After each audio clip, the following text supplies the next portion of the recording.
Welcome back guys. उम्मीद करता हूँ आप सब ठीक होंगे। आज के वीडियो में हम कवर करेंगे कि आप अपना पीएफ का रिटर्न कैसे फाइल कर सकते हैं। जो एम्प्लॉयर हैं या जो भी कॉन्ट्रैक्टर हैं जिनका अपना एम्प्लॉयर अकाउंट है, वो अपना पीएफ का रिटर्न कैसे फाइल कर सकते हैं। सबसे पहले पीएफ के रिटर्न को फाइल करने के लिए हमको चाहिए होता है एक सैलरी शीट जिसके बेसिस पे हम उसको कन्वर्ट करते हैं ईसीआर फाइल में। ईसीआर फाइल जैसे बनता है तो उस ईसीआर फाइल को हम एम्प्लॉयर पोर्टल में लॉगिन करके अपलोड करते हैं। अपलोड करने के बाद कुछ बेसिक डिटेल्स होती हैं, उसमें उसको भरना होता है। उसके बाद फिर हम ईसीआर फाइल के लिए सबमिट कर सकते हैं। इस तरीके से हम अपना ईसीआर फाइल को सबमिट कर सकते हैं। तो फर्स्ट स्टेप हम देखेंगे कि आप अपना सैलरी कैसे मेंटेन करें, सैलरी कैसे बनाएं। जो भी एम्प्लॉयर हैं वो अपना सैलरी कैसे बनाएं एम्प्लॉय की, वो पहले हम देख लेते हैं। ठीक है, जैसी सैलरी बन जाएगा उसके बाद हम उसको कन्वर्ट करेंगे ईसीआर फाइल में। ईसीआर फाइल बनने के बाद उसको कैसे अपलोड करते हैं पीएफ पोर्टल पे, उसको हम बताएंगे। ठीक है, तो वीडियो को स्किप मत करिएगा, अदरवाइज कुछ भी ऐसा छूटता है तो आप उसको कवर नहीं कर पाएंगे और वो ईसीआर फाइल बन नहीं पाएगा, हमेशा वो एरर ही आता है। तो स्किप मत करिएगा, पूरा वीडियो को देखिएगा। ठीक है, तो चलिए सबसे पहले हम सैलरी शीट उठाते हैं और देखते हैं कि सैलरी कैसे बनाया जाता है।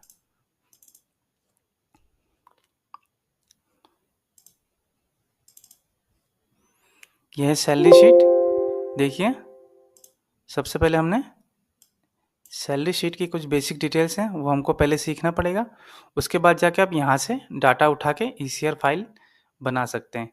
जब तक आप बेसिक चीज़ें को क्लियर नहीं करेंगे आप ईसीआर फाइल नहीं बना पाएंगे। तो सबसे पहले फोकस करिएगा फर्स्ट स्टेप पे। ठीक है, जैसे देखिए ये एम्प्लॉय, जो भी एम्प्लॉय हैं उनके यहाँ नेम आ जाएंगे।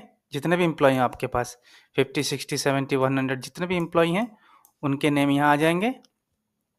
ये उनके रेट हो गए, जो भी रेट उनको एज पर मिनिमम वेजेस के हिसाब से दिया जाता है वो इनके रेट हो गए। ठीक है, ये मंथली वेजेस हो गए।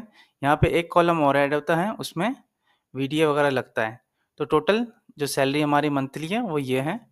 आप देख लीजिएगा आपके स्टेट के हिसाब से कितना आपको मिनिमम वेजेस दिया जाता है as per government rule. Okay, उसके बाद ये डेज हो गए। मैंने कि डाटा बना रखा है, बेसिक सा चार्ट है, ज़्यादा कोई बड़ा इससे मैंने कुछ कर नहीं रखा है। ये कुछ इस तरीके से आपको दिखता है।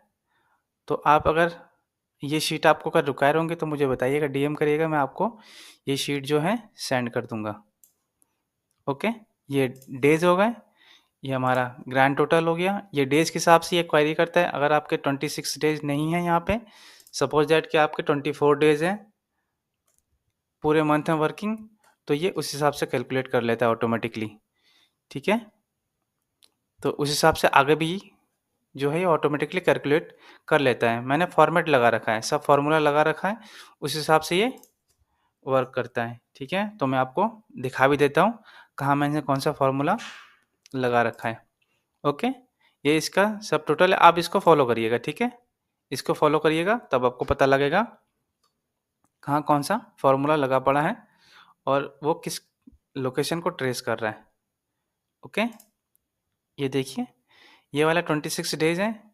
ये बेसिक डिटेल्स जो पर डे का हिसाब से यहाँ पे कैलकुलेट करता है। इसको सैलरी शीट बनाना आता होगा, उसको ये चीज़ पता होंगी सब चीज़ें। ठीक है, आपको जो पर डे वजह से उसके हिसाब से ये क्वायरी करता है। ओके, अब देख लेते हैं। यहाँ तक क्लियर हो गया? आप देखिएगा, लोकेशन को ट्रेस करिएगा। ठीक है, यहाँ तक क्लियर हो गए। ये पीएफ अमाउंट है। पीएफ अमाउंट का जो लोकेशन है वो इसको, ये जो ग्रॉस वेजेस है इस पे क्वेरी करता है। ठीक है, क्योंकि हमारा 26 डेज फुल है तो ये जो दोनों हैं ये दोनों सेम दिखाई दे रहे हैं। अगर यहाँ पे 24 डेज होता, 23 डेज होता, तो ये जो अमाउंट है पीएफ अमाउंट इस पे क्वेरी करता, इस वाले बॉक्स पे, इस वाले बॉक्स पे वो लोकेशन होता, तो ऑटोमेटिकली ये इसके हिसाब से कैलकुलेट कर लेता। ठीक है, ये ईएसआईसी पीएफ जो है वो 12% कटता है ग्रॉस वेजेस का।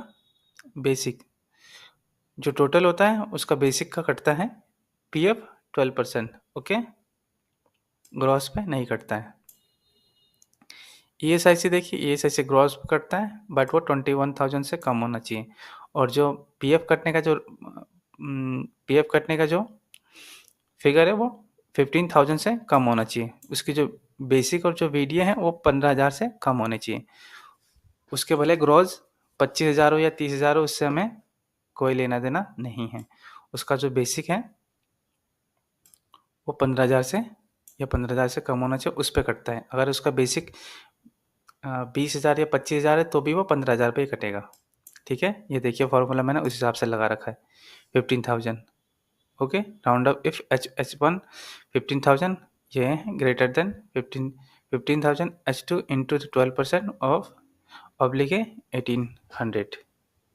इस हिसाब से फार्मूला लगा रखा है। आप इसको फॉलो करके अपने सिस्टम पे फार्मूला लगा लीजिएगा। खाली आपको इस फार्मूले पे लोकेशन चेंज करना है इसके हिसाब से, और कुछ नहीं करना है। ठीक है, तो आप अपना इस हिसाब से लगा लीजिएगा। ठीक है, ईएसआईसी भी सेम है, ईएसआईसी 0.75% करता है।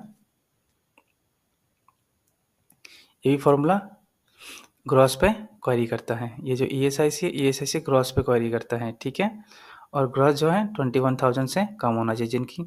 जिनके ग्रॉस 21,000 से कम है, ईएसआईसी के लिए वही एप्लीकेबल है। अदरवाइज जिनके 21,000 से ज़्यादा है वो एप्लीकेबल नहीं है, उनका नहीं कटेगा ईएसआईसी। ये एक मैंने अपना पर्सनल डाटा बना रखा है चेक करने के लिए कि जो है ये वाला फिगर सेम आ रहा है या अदरवाइज कुछ कैलकुलेशन मिस्टेक है। जब डाटा बहुत लार्ज होता है तो ऐसे मिस्टेक्स हो जाती हैं, तो इसको बना रखा, इसके हिसाब से क्रॉस चेक करने में ईजिली प्रॉब्लम नहीं होता है। ठीक है, ये है पीएफ का अमाउंट यहाँ से चेक करने के लिए। ये ईएसआईसी अमाउंट है चेक करने के लिए कि ये जो फिगर है ये करेक्ट है, अदरवाइज नहीं। अब देखिए ये पार्ट बहुत इंपॉर्टेंट है।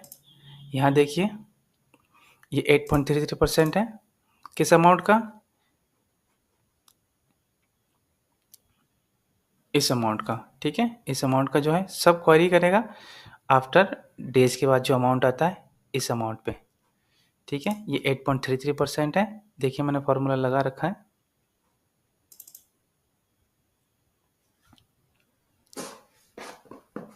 फॉर्मूला इस वाले फॉर्मेट पे लगा हुआ है।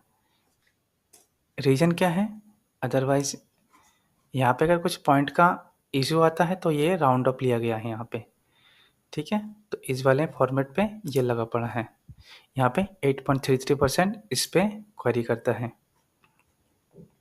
और यहाँ पे जो इन दोनों का जो टोटल होगा, यहाँ पे 12% कट चुका है पीएफ का, और यहाँ पे एम्प्लॉयर वाला सेशन है। ये एम्प्लॉयर वाले सेशन में 8.33 एक अमाउंट ये हो गया, और दूसरा जो बैलेंस बचता है 12% माइनस 8.33 इज इक्वल टू 3.6%। जो रिमाइनिंग बचता है बैलेंस वो अमाउंट यहाँ आ जाता है।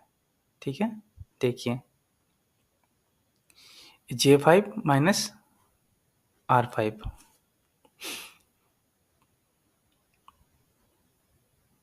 ये J5 अमाउंट है ये वाला, और ये R5 अमाउंट है इसका, माइनस ये इजिकल टू ये वाला फिगर है। इन दोनों का टोटल मैंने कैलकुलेट करने के लिए बना रखा कि इनका टोटल इसके बराबर आ रहा है या नहीं। ओके, इस तरीके से आप अपना डाटा बनाइएगा। और एनसीपी डेज, सपोज दैट कि यहाँ पे आपके 24 डेज हैं या 20 डेज हैं, एम्प्लॉय के वर्किंग डेज जो पेड हैं 20 डेज हैं, तो आप कैलकुलेशन कर लीजिएगा कि आपके महीने में फुल डेज वर्किंग डे कितने दिन हैं, 26 हैं, 27 हैं, कितने हैं। तो जितने भी बैलेंस बचता है, सपोज दैट कि उन्होंने 20 डेज काम किया है, 20 दिन काम किया है 26 दिन में से, तो जो 6 दिन बचे हुए हैं ये एनसीपी डेज में काउंट होता है। ठीक है, तो यहाँ पे 6 दिन उसको फिलअप करिएगा। इस तरीके से आप अपना डाटा बनाइएगा। सैलरी, ये पूरा जितना बड़ा शीट है इस तरीके से आप अपना डाटा बनाइएगा। ठीक है, सैलरी वाला पार्ट क्लियर हो गया। अगर कुछ समझ नहीं आता है तो आप कमेंट करिएगा, मैं आपको वहाँ पे क्लियरली जो भी डाउट होंगे आपके थोड़े बहुत मैं वहाँ क्लियर कर दूंगा। ओके, तो नेक्स्ट पार्ट देखते हैं। इसको यहाँ से क्रॉस करते हैं, उसके बाद हम देखते हैं नेक्स्ट पार्ट, सैलरी शीट को ईसीआर में कैसे कन्वर्ट कर सकते हैं। ठीक है, सबसे पहले हमें अपना पीएफ अकाउंट लॉगिन करना है। ये हमारा पीएफ पोर्टल का होम पेज है। यहाँ देखिए ये एस्टेब्लिशमेंट साइन इन है। जो एम्प्लॉयर हैं वही इसको लॉगिन कर सकते हैं, उन्हीं के पास ये एक्सेस होता है। यूज़र आईडी पासवर्ड आपको यहाँ डालना है। ठीक है, यूज़र आईडी ये पासवर्ड हो गया, ये कैप्चा यहाँ फिलअप करके आप इसको साइन इन कर सकते हैं। ये वेबसाइट है यूनिफाइड पोर्टल -emp.epf indian.gov.in। ठीक है, ये ऑफिशियल वेबसाइट है, आपको इसी को ही लॉगिन करना है, किसी और पोर्टल से आपको लॉगिन नहीं करना है। आपको यहाँ पे एस्टेब्लिशमेंट साइन इन का ऑप्शन मिलेगा, या आपको यहीं से ही लॉगिन करना है। तो चलिए लॉगिन कर लेते हैं फर्स्ट इसको। देखिए लॉगिन होने के बाद हमको कुछ होम पेज इस तरीके से दिखाई देगा। जो बिगिनर है उनके लिए ज़्यादा प्रॉब्लम होता है, तो मैं उनको बताना चाहूँगा। ये होम पेज है ईपीएफ पोर्टल का। यहाँ से आपको सबसे पहले जो हमने सैलरी वाला डाटा फर्स्ट पार्ट में कंप्लीट कर रखा है, उस डाटा को उठा के हमको ईसीआर बनाना है। तो ईसीआर बनाने के लिए पहले हमको ईसीआर डाउनलोड करना पड़ेगा। ईसीआर कहाँ से डाउनलोड करेंगे? हमारे इसी पोर्टल से। सबसे पहले हमको पेमेंट में आना है। पेमेंट में आने के बाद हमको सबसे फर्स्ट वाला ऑप्शन चूज करना है। यहाँ से देखिए ईसीआर रिटर्न फाइलिंग, हमको ये वाला ऑप्शन चूज करना है। चूज करने के बाद हमको यहाँ से ईसीआर डाउनलोड का ऑप्शन मिलेगा, देखते हैं। उसके बाद देखिए पेज खुलने के बाद हमको यहाँ पे आना है ईसीआर अपलोड वाले ऑप्शन को, यहाँ से इसको चूज करना है। यहीं पे हमको ऑप्शन मिलेगा ईसीआर डाउनलोड का, और आप ईसीआर अपलोड भी यहीं से ही कर सकते हैं इसी वाले ऑप्शन से। तो सबसे पहले हम ईसीआर को डाउनलोड करते हैं। ठीक है, ये download ECR file. ECR download करना क्यों ज़रूरी होता है? क्योंकि आपके पास जो सैलरी वाला डाटा है उसमें जो भी एम्प्लॉई हैं वो आपके पीएफ पोर्टल पे एक्टिव है या एग्जिट हो चुके हैं, या किस सीरियल के अकाउंट्स हैं, तो उसको हमको पहले चेक करना होता है। अदरवाइज आप अपना ईसीआर डाटा नहीं बना पाएंगे। तो सबसे पहले नेम वाइज चेक करेंगे कि कौन कौन हमारे ईसीआर वाले पीएफ पोर्टल पे ऐड है और कौन कौन हमारे सैलरी वाले डाटा पे मेंशन है। तो इन दोनों को पहले क्रॉस चेक करके वेरीफाई कर लेते हैं। वेरीफाई करके इन दोनों को कंबाइंड बनाते हैं, उसके बाद हम ईसीआर को अच्छे से बना पाएंगे। तो मैं आपको प्रॉपर बताऊंगा वन बाय वन स्टेप। ठीक है, यहाँ पे आपको चूज कर लेना है कि आपको कौन से मंथ का रिटर्न भरना है।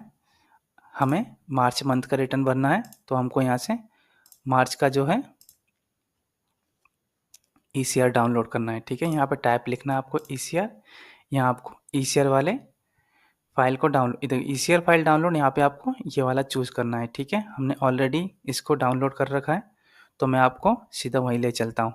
यहाँ पे आपको देखिए जैसे आप डाउनलोड करेंगे, डाउनलोड करने के बाद आपको कुछ इस तरीके से फाइल ओपन होगा। यहाँ पे देखिए इस तरीके से आपको कुछ फाइल ओपन होगा। मैं आपको वन बाय वन स्टेप पूरा बता देता हूँ। देखिए यहाँ पे यूएन नंबर रहता है, यहाँ पे यूएन नंबर रहता है। मैंने चीज़ों को हाइड कर रखा है। जो भी आपके पीएफ पोर्टल पे एक्टिव मेंबर होंगे उनके सब यूएन नंबर यहाँ पे मेंशन होंगे। ठीक है, और उनके नेम भी आपको यहाँ मेंशन होंगे। आप देखिएगा जो नेम यहाँ मेंशन है और सेम नेम आपके जो सैलरी वाले डाटा में है उसमें से इसको फाइंड आउट करना है। सपोज दैट कि वहाँ पे जो नेम है उसमें से इसको नेम को फाइंड आउट करना है, उसी नेम को आपको यहाँ पे रखना है, और जो एक्सेस नेम है उसको यहाँ से रिमूव कर देना है। लेकिन यहाँ से सीक्वेंस को चेंज मत करिएगा, जिस नेम के अकॉर्डिंग है उसी नेम को आप वहाँ पे रखिएगा, अदरवाइज ईसीआर डाटा आप नहीं बना पाएंगे। ओके, आप सैलरी वाले डाटा को सपोज दैट कि यहाँ पे आपके सैलरी में जो है यहाँ रमेश है और यहाँ पे राकेश है। ठीक है, आपके सैलरी वाले डाटा में सपोज दैट मान लेते हैं कि यहाँ पे रमेश है और यहाँ पे राकेश है। ठीक है, एक नाम यहाँ आ गया रमेश का और यहाँ पे एक नाम आ गया राकेश का, ठीक है। यहाँ पे जो बीच में जो भी यहाँ पे एम्प्लॉय हैं 3-4 एक्सेस ज़्यादा हैं, अगर वो आपके सैलरी वाले पार्ट में है तो उसको आप यहाँ पे रखिएगा, अदरवाइज यहाँ से इसको रिमूव कर दीजिएगा। इस तरीके से आपको सेम टू सेम जैसे सैलरी वाले पार्ट में नेम है, सेम टू सेम आपको यहाँ पे रखना है। ओके, तो चलिए आगे बढ़ते हैं। कुछ और चीज़ें ऐसी हैं जो समझ ना आ रहा हो आपको तो मुझे आप कमेंट करिएगा, मैं आपको वहीं जो है रिप्लाई दे दूँगा, ठीक है। और यहाँ पे जो है ग्रॉस वेजेस देखिए, पहले मैं आपको ऊपर वाला पार्ट समझा देता हूँ। ग्रॉस वेजेस ऐसा रहता है, EPF wages, EPS wages, EDLI wages और ये ईपीएफ वेजेज कंट्रीब्यूट वाला जो मैंने आपको बताया था, यहाँ पे कैलकुलेट वाला अमाउंट आता है। मैंने आपको सैलरी वाले पार्ट में भी बता रखा है, ठीक है। और मैं आपको डिटेल में समझा देता हूँ। यहाँ पे जो है, जो वर्कर हैं, जो स्टाफ हैं, जो भी हैं एम्प्लॉय हैं, यहाँ पे उनका ग्रॉस वेजेज आता है, ठीक है। जितनी भी उनकी ग्रॉस वेजेज है एज पर सैलरी, जितनी भी उनके ग्रॉस वेजेज है वहाँ पे ये वाला फिगर आएगा। उसके बाद देखिएगा उन्होंने कितने दिन काम किया। सपोज दैट उनकी जो ग्रॉस वेजेज है ये 26 दिन के ग्रॉस वेजेज है, उन्होंने 24 ही दिन काम किया है, ठीक है। तो यहाँ पे उनके 24 दिन के जो वेजेज हैं वो वाले आएंगे। मैं आपको दिखा देता हूँ सैलरी वाले पार्ट से।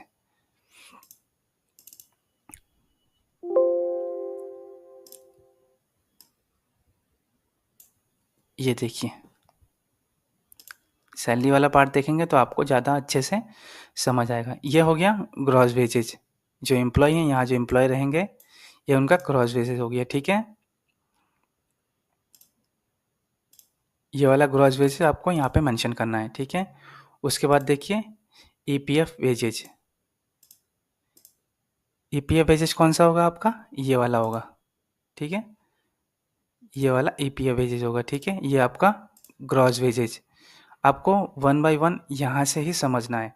अगर आपने यहाँ से कुछ मिस्टेक किया तो आप वहाँ पे मिस्टेक करेंगे और ईसीआर फाइल नहीं बना पाएंगे, ठीक हो गया। मैं आपको बहुत ही ज़्यादा डीपली समझा रहा हूँ, और जो फिगर यहाँ पे रहेगा वो सेम फिगर इस तीनों में भी रहेगा, ठीक है। जो ईपीएफ वेजेज रहता है वो ईपीएस वेजेज भी सेम रहेगा, और ये ईडीएलआई वेजेज भी आपका सेम रहेगा, ठीक है। आपको यहाँ से फॉर्मेट लगा देना है। अभी के फ़िलहाल के कंडीशन में ये सेम रहता है। अगर इन फ्यूचर कोई एम्प्लॉय 58 क्रॉस कर देता है तो वहाँ पे कंडीशन चेंज हो जाता है, तो मैं वो आपको बाद में बताऊँगा, ठीक है। यहाँ पे आपको फॉर्मेट लगाना है। कैसे फॉर्मेट लगाना है, ये वाला जो फिगर है ये इसके इक्वल में होना चाहिए, और जो ये वाला फिगर है वो इसके इक्वल में होना चाहिए। ओके, तो आपको यहाँ पे फॉर्मेट लगाना है। देखिए फॉर्मेट वाला मैंने यहाँ पे बता दिया है, इज इक्वल टू ये डी वाला सेशन है, ये 2 वाला सेशन है, ठीक है। और ये इस तरीके से आपको फॉर्मेट लगाना है। ये वाला जो अमाउंट है ये दोनों में सेम होना चाहिए, और जो ये जो 12% अमाउंट है, जो ईपीएफ कंट्रीब्यूशन है, ये 12% आता है। देखिए ये फॉर्मेट लगा हुआ है, ये भी इस पर ट्रेस कर रहा है। ओके, ये वाला फिगर जो है इस पर ट्रेस कर रहा है। ये है फॉर्मेट, ये फार्मूला है। ये जो है आप इसको सेव करके, जूम करके सेव करके रखिएगा, ठीक है, फिर आपको समझ में आएगा। आगे बढ़ते हैं, चलिए। और जो यहाँ वाला अमाउंट है, ठीक है, वो 8.33%, जैसा मैंने आपको सैलरी में बताया था सेम वैसी पार्ट यहाँ पे आपको बनाना है, ठीक है। 8.33% है, किस पे है, ये इस वाले फिगर जो मैंने येलो कर रखा है, इसका 8.33% है। आगे बढ़ते हैं, चलिए देखिए, एक फिगर ये वाला रह गया है 3.6%, 3.67% आएगा यहाँ पे, ठीक है। यहाँ पे 12%, यहाँ पे 8.33%। ये वाला जो फिगर होता है इसका माइनस इसका जो रिमाइनिंग होगा 3.6%, 67%, वो यहाँ पे आएगा, ठीक है। जैसे मैंने आपको सैलरी में बता रखा है सेम टू सेम आप वैसा ही फिलअप यहाँ पे करिएगा। और एनसीपी डेज मैंने आपको बता रखा है सैलरी में कि क्या होता है, ठीक है। ये पूरा पूरा सैलरी का पार्ट है। अगर सैलरी को अच्छे से आपने समझा होगा तो इसको आपको भरने में कोई भी प्रॉब्लम नहीं आएगा। अब देखिए, ये हमने सैलरी वाला पार्ट पूरा भर दिया है। आपके जितने भी यहाँ पे एम्प्लॉय होंगे, उस तरीके से आपको सबके सामने यहाँ पे उसके सैलरी को फिलअप करना है। इस तरीके से उसकी सैलरी को फिलअप करना है। करने के बाद आपको यहाँ से सेव करना है। सेव करने के बाद देखिए ईसीआर डाटा कैसे बनाया जाता है वो मैं आपको बताता हूँ। सबसे फर्स्ट में जो ये वाला जो एक्सेस रो है, इसको डिलीट करेंगे।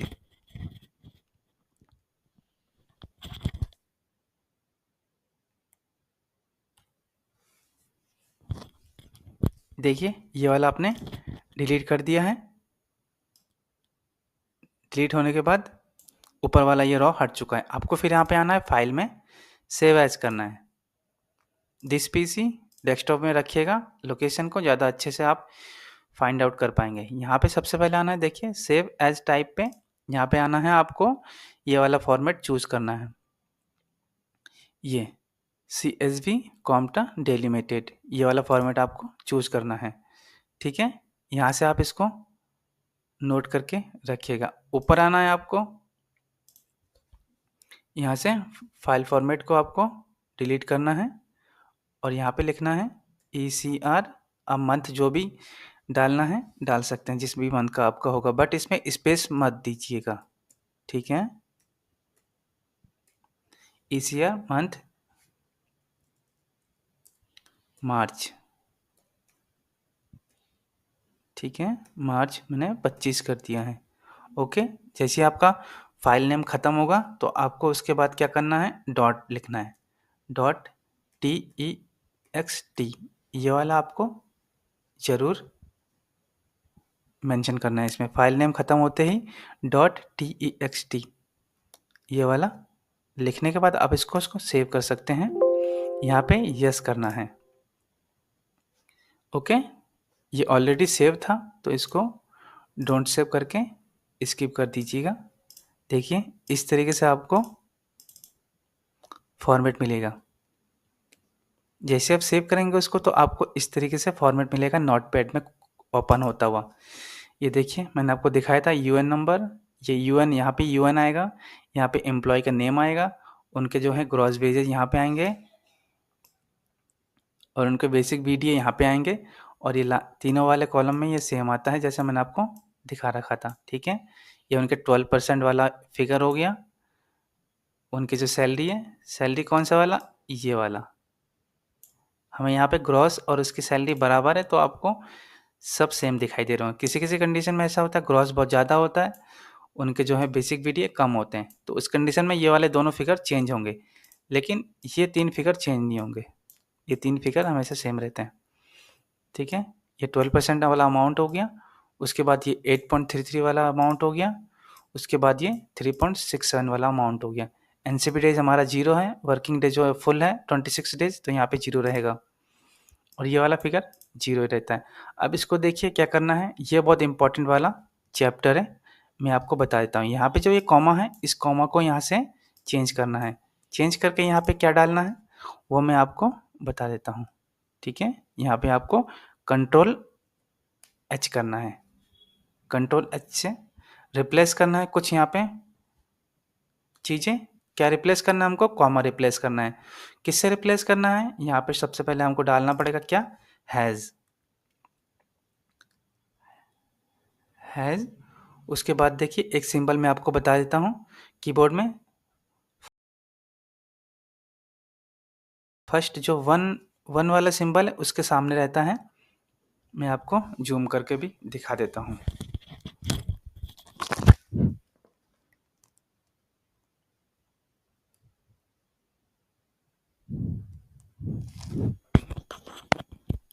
ये कुछ इस तरीके से आपका रहता है। उसके बाद फिर आपको हैज़ दबाना है। मैं आपको रिप्लेस करके दिखाता हूँ। ये देखिए कॉमा इसने फाइंड आउट कर लिया है, ये रिप्लेस कर दे रहे हैं। इस कॉमा को रिप्लेस करके ये वाला फिगर डालना है, ये जो सिंबल्स हैं ये वाला डालना है, हैज़, उसके बाद ये सिंबल्स फिर हैज़। ठीक है, इस तरीके से डालना है। ये पूरे इस तरीके से आपको चेंज कर देना पूरे शीट में। ठीक है, आप रिप्लेस ऑल करके भी कर सकते हैं। मैंने आपको स्टेप बाय स्टेप समझाया ताकि आपको अच्छे से समझ आए। यहाँ पे जैसे ही आप पूरा रिप्लेस कर देंगे, ये देखिए यहाँ पे यूएन नंबर रहेगा। मैंने यहाँ से खाली यूएन लिख रखा है। यहाँ पे नेम रहेगा, जो भी एम्प्लॉय के नेम होंगे, और यहाँ पे जैसी जैसी चीज़ें मैंने आपको पीछे बता रखा है, सेम चीज़ें ऐसा ही रहेगा। आपको यहाँ से कंट्रोल एस करके इसको सेव कर देना है। ठीक है, इस तरीके से ये आपका ईसीआर फाइल कंप्लीट हो गया है। ये ईसीआर फाइल है, इस तरीके से आपको ईसीआर फाइल बनाना है। यही ईसीआर फाइल आपको ईपीएफओ में अपलोड करना है। ठीक है, तो देखिए सेकंड स्टेप भी कंप्लीट हो गया। अब देखते हैं थर्ड वाला स्टेप।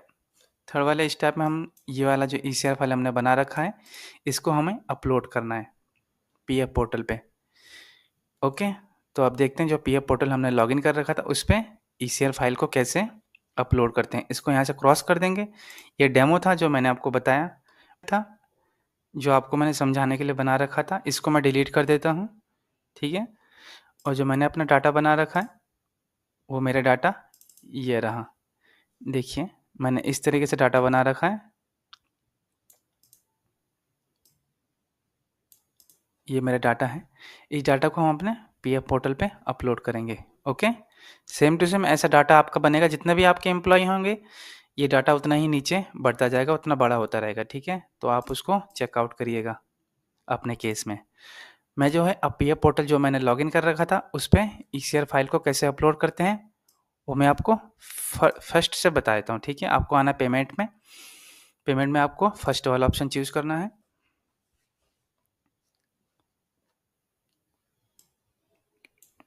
वीडियो को आप जितने अच्छे से देखेंगे उतने अच्छे से समझ पाएंगे। कुछ भी स्किप करिएगा तो कुछ समझ नहीं आएगा। वीडियो बनाने का जो जो मेन पर्पज़ है वो सब ऐसे ही बेकार हो जाएगा। ठीक है, ये ईसीआर है, यहाँ से आपको ईसीआर अपलोड करना है। यहाँ से आपको डाउनलोड वाला ऑप्शन भी मिल जाता है और अपलोड वाला ऑप्शन भी मिल जाता है।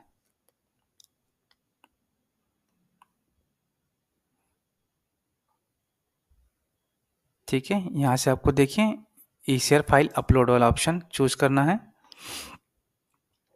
नीचे आइएगा, मंथ लिखिएगा यहाँ पे किस मंथ का आप ईसीआर फाइल कर रहे हैं, पीएफ रिटर्न फाइल कर रहे हैं। हमें जो है मार्च का पीएफ रिटर्न फाइल करना है। यहाँ पे हमने मार्च डन कर दिया। ओके, सैलरी डिस्ट्रीब्यूट डेट 7 अप्रैल को हमने सैलरी डिस्ट्रीब्यूट कर दिया था, तो हमें 7/4 यहाँ पे फाइल करना है। जो सैलरी की जो लास्ट डेट होती है वो 7 जो नॉर्मली होती है वो 7 तारीख तक पेमेंट कर देना होता है। ठीक है, उससे पहले पहले या 7 तारीख तक आपको पेमेंट कर देना होता है एज पर लॉ।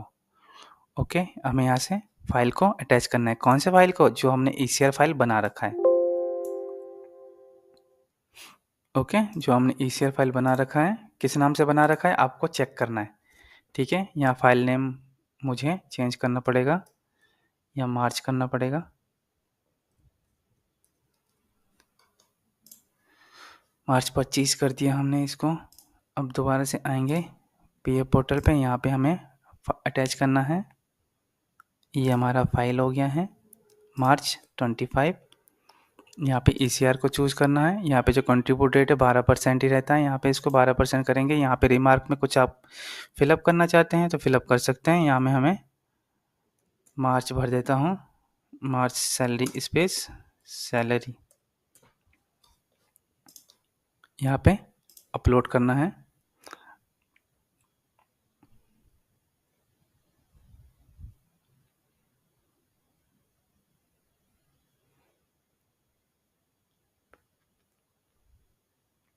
देखिए अब क्या आया है, देखिए file validation successful, file process is in progress and may take more time, please visit after some time. अगर ये यहाँ पे अगर आपका ईसीआर फाइल सही से नहीं बना होता तो यहाँ पे फेल वाला ऑप्शन आता।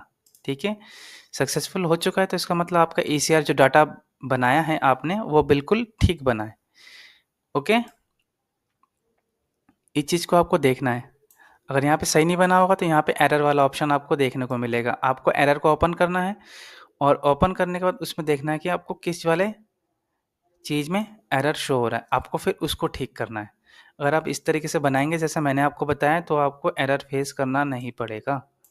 ओके, देखिए ये एरर वाला सेशन क्या है? एन है, इसका मतलब कोई एरर नहीं है। आपको अब नेक्स्ट वाला स्टेप क्या करना है?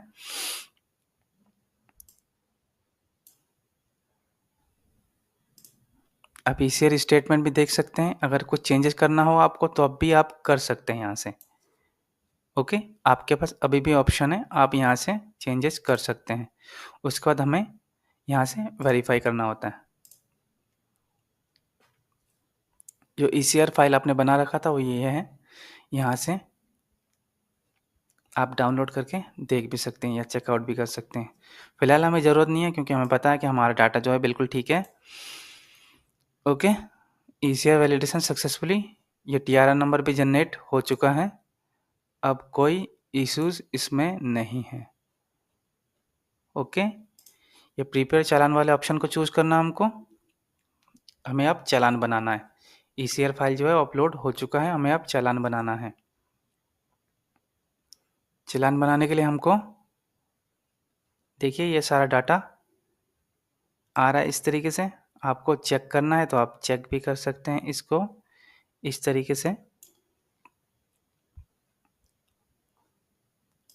ओके, हमारे इस वाले कंडीशन में यहाँ पे जीरो फिगर रहेगा क्योंकि हमारा जो जो लिमिट है वो इसको क्रॉस नहीं करता है, तो हमारे इस वाले कंडीशन में यहाँ पे जीरो रहेगा।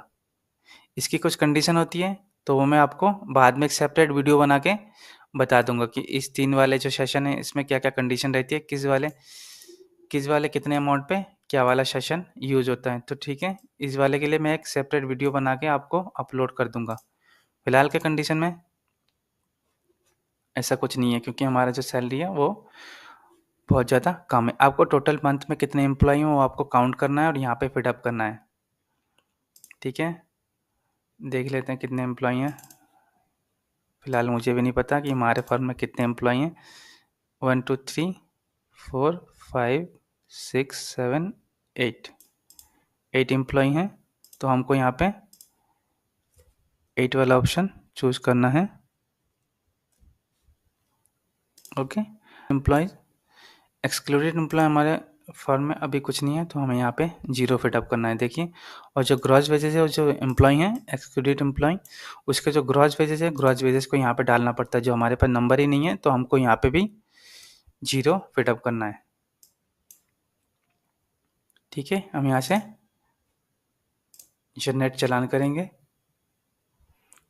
चालान जनरेट करने के बाद हमें थोड़ा सा वेट करना है। वेट करने के बाद देखते हैं ये क्या ऑप्शन अब हमें खुलता है। देखिए, टीआर नंबर देखिए, detail of save successfully, kindly verify and finalise, ये भी जो है सक्सेसफुल हो चुका है। जैसे सब सक्सेसफुल होते जाएंगे वन बाय वन स्टेप आप आगे बढ़ते जाएंगे। ये देखिए एडिट का ऑप्शन, ये अभी भी आपको एडिट का ऑप्शन दे रहा है कि अगर आप इसमें कुछ एडिट करना चाहते हैं तो आपके पास अभी भी ऑप्शन है। इसके बाद आपके पास कोई ऑप्शन नहीं रहेगा डिलीट के अलावा। ठीक है, तो हमें यहाँ से फाइनलाइज करना है।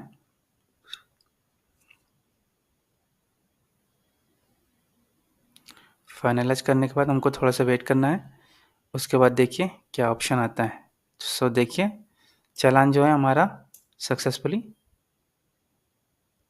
हो चुका है, सब कुछ हो चुका है। यहाँ पे देखिए पेमेंट वाला ऑप्शन ओपन हो चुका है, यहाँ से आप पे कर सकते हैं। ठीक है, पे वाले जैसे ऑप्शन को आप चूज करेंगे तो ये आपके बैंक अकाउंट में पहुँचा देगा। उसके बाद आप अपना बैंक अकाउंट चूज करके जो भी आपका बैंक अकाउंट है उसके थ्रू आप इंटरनेट पासवर्ड से आप अपना ईजिली ऑनलाइन पेमेंट कर सकते हैं।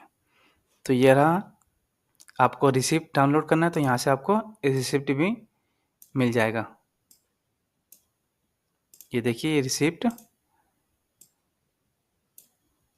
स्टेटमेंट वाला मैंने पहले डाउनलोड कर लिया था, ये रिसिप्ट और मैंने डाउनलोड कर लिया। ये दोनों चीज़ें ज़रूरी होती हैं और आप जैसे पेमेंट करेंगे तो उसका एक कन्फर्मेशन स्लिप भी प्रिंट आउट करके अपने फाइल में लगा लीजिएगा। ठीक है, ये 3 चीज़ें मेन होता है, पेमेंट कन्फर्मेशन स्लिप और ये ईसीआर स्टेटमेंट और ये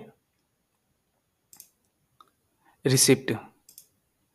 रिसिप्ट फाइल, ये 3 चीज़ें जो हैं प्रिंट आउट करके आप अपने फाइल में लगा लीजिएगा। इस तरीके से आप अपना पीएफ रिटर्न फाइल कर सकते हैं। ओके, वीडियो अगर आपको अच्छा लगा हो तो प्लीज़ लाइक करिएगा और चैनल को सब्सक्राइब करिएगा। बहुत मेहनत लगती है एक वीडियो बनाने में, सो प्लीज़ चैनल को सब्सक्राइब करके लाइक बटन ज़रूर दबाइएगा। Thank you for watching.